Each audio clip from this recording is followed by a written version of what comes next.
여러분 안녕하세요. 사이클 컨텐츠 박초로 프로입니다. 네, 오늘은 자전거 TMI 시간이고요.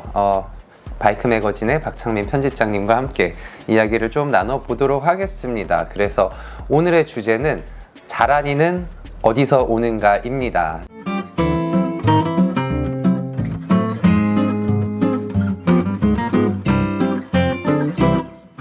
자란이는 뭐죠?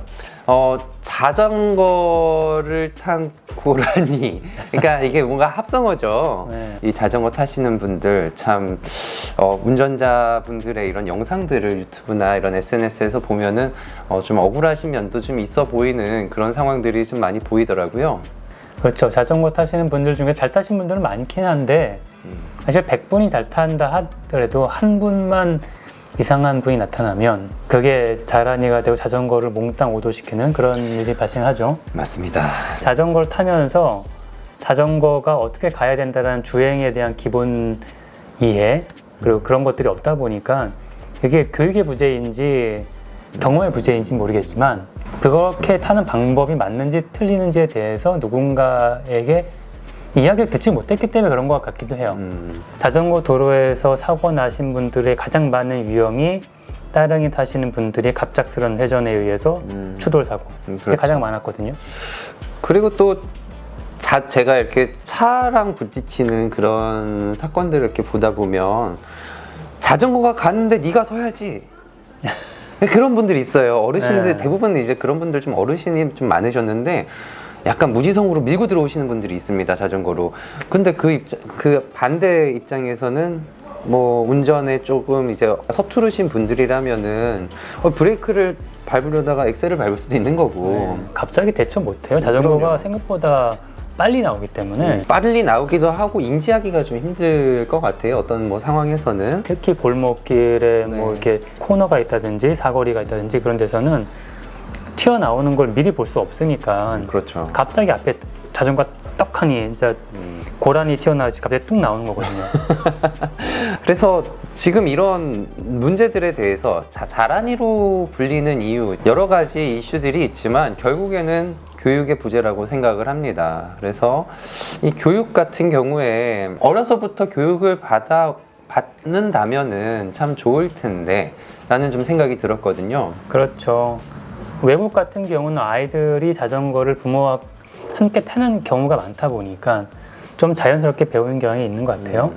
근데 우리나라 같은 경우는 체육 시간이 따로 있는 것도 아니고 학교에서 가르치는 것도 사실 별로 없고 그러다 보니 그냥 스스로 자전거를 그냥 깨우치는 그런 방향으로 가고 네. 자전거를 타는 게 사실 엄청 좋은 일 중에 하나잖아요. 건강에도 그렇죠. 좋고 아이들이 자유롭게 이동할 수 있는 자기의 권한 그리고 자기의 뭐 그런 능력을 갖게 되는 거기 때문에 좋은 수단인데 그것이 안전과 연관이 되면 부모들로서는 어쩔 수 없이 이거를 좀 못하게 해야 될지 타게 해야 될지 고민에 빠질 것 같아요. 그런데 아주 정상적인 상황에서의 자전거 사고는 어차피 그렇게 크진 않잖아요. 그렇죠. 근데 뭐 차와 접촉하는 교통사고라든지 이런 걸로 이어지면 위험할 수 있으니까 그런 위험 요소들은 부모님들께서 앞장서서 이건 위험하다. 학교까지 가는 길에 이건 너무 위험하다. 라는 거를 좀 이렇게 얘기를 해줬으면 좋겠어요. 그렇죠. 그런 것 또한 교육인데 실예로 다른 나라 같은 경우에는 어떻게 하고 있나요? 네. 뭐 일본 같은 경우는 교육이 워낙 잘 돼 있는 나라 중에 하나잖아요. 그렇죠. 일본은 나라에서 그러니까 국토교통부나 이런 데서 자전거 안전 교육을 학교마다 다 해줘요. 실제로 사고 나는 걸 보여주고 정말 스턴트맨들이 나와서 사고를 내요. 그걸 앞에서 바로 보여주니까 그러니까 아이들은 생각보다 아 저게 저렇게 위험하구나 라는 걸 실감을 하게 되는 경우가 있죠. 네덜란드 같은 경우는 암스테르담에서 아이들이 자전거 타 학교를 가다가 차량 접촉사고로 사망사고가 났던 거예요. 그러니까 부모들이 일어나서 아이들이 학교까지 가는 길을 안전하게 해달라라고 부모들이 나와서 도로에 들어 누웠죠. 그래서 현재 암스테르담이 세계에서 가장 자전거 인프라가 잘 된 나라 중에 하나로 변화되는 어떤 계기가 됐던 것 같아요. 제가 암스테르담을 작년에 다녀왔는데 진짜 엄청나더라고요. 자전거로 출퇴근하고 차보다 자전거가 많고 자전거 도로가 독립적인 자전거 도로가 되어 있고 또 차랑 같이 다니더라도 차가 자전거를 필수적으로 보호를 해야 되는 사인이 바닥에 그려져 있어요. 빵빵 그 클락션을 울리지를 못해요. 우리나라 그 자전거를 타는 아이들의 부모님들은 꼭 그런 시위를 한 번쯤은 하셨으면 좋겠네요. 네. 어쩔 수 없어요. 정책적인 부분들도 네. 정책적으로 좋다라고 무조건 할 수 없어요. 그러니까 시민 단체라든지 시민들이 우리는 이게 필요해라고 적극적으로 요구를 해야 이제 변화가 되는 게 이제 나라 정책인 것 같아요. 맞습니다. 자, 그러면 지금 현재 우리나라 교육의 실태에 대해서 좀 얘기를 해보자면 학교는 지금은 아주 조금씩 변화되고 있어가지고 자전거 교육을 해요. 안전교육이라든지. 근데 뭐 현재 자전거 교육을 할 수 있는 시스템, 교육할 수 있는 강사들이 다 모여도 전국 학생들을 가르치려면 한 100년 걸릴 것 같은 그런 일이고 그래서 지금 생활 자전거 교육하는 자전거 21 같은 대표적인 기관들이 있고 그리고 그 외에도 지역별로 자생적으로 만들어진 교육기관들이 좀 있어요. 그렇죠. 네. 그리고 뭐 아시다시피 사이클링 아카데미들이 있죠. 그런 것들이 아마 우리나라는 교육기관의 대부분이라고 볼 것 같아요. 네.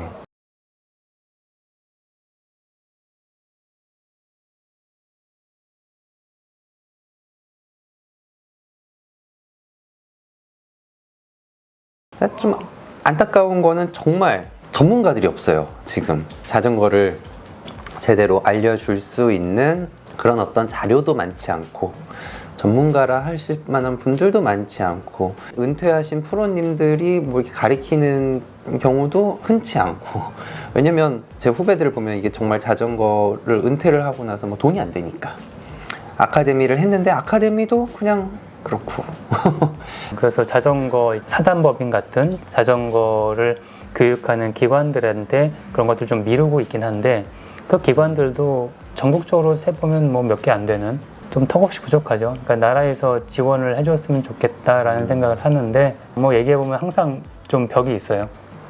좀 그런 부분이 많이 좀 아쉽네요. 그래서 앞으로는 좀 어떤 방향으로 좀 이렇게 교육들을 해 나가면 좋을까요?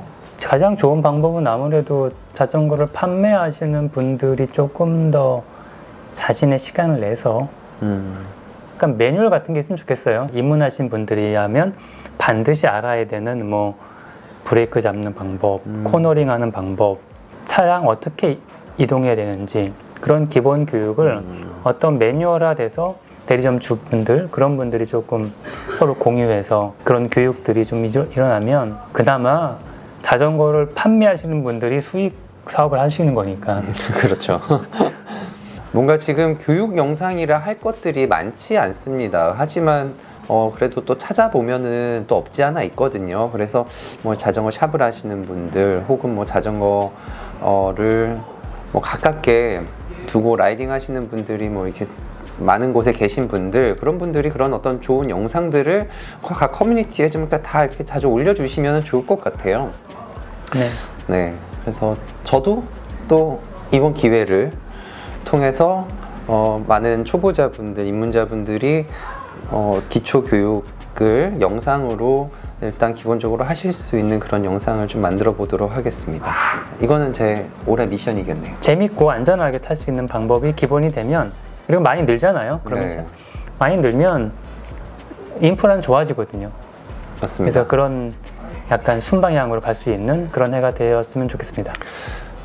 네, 오늘도 되게 좋은 얘기를 많이 했네요. 자, 저희는 그러면은 다음 편에 또 다시 돌아오도록 하겠습니다. 그러면은 지금까지 자전거 TMI 박철욱 프로였고요. 바이크 매거진 박창민 편집장이었습니다. 네, 감사합니다.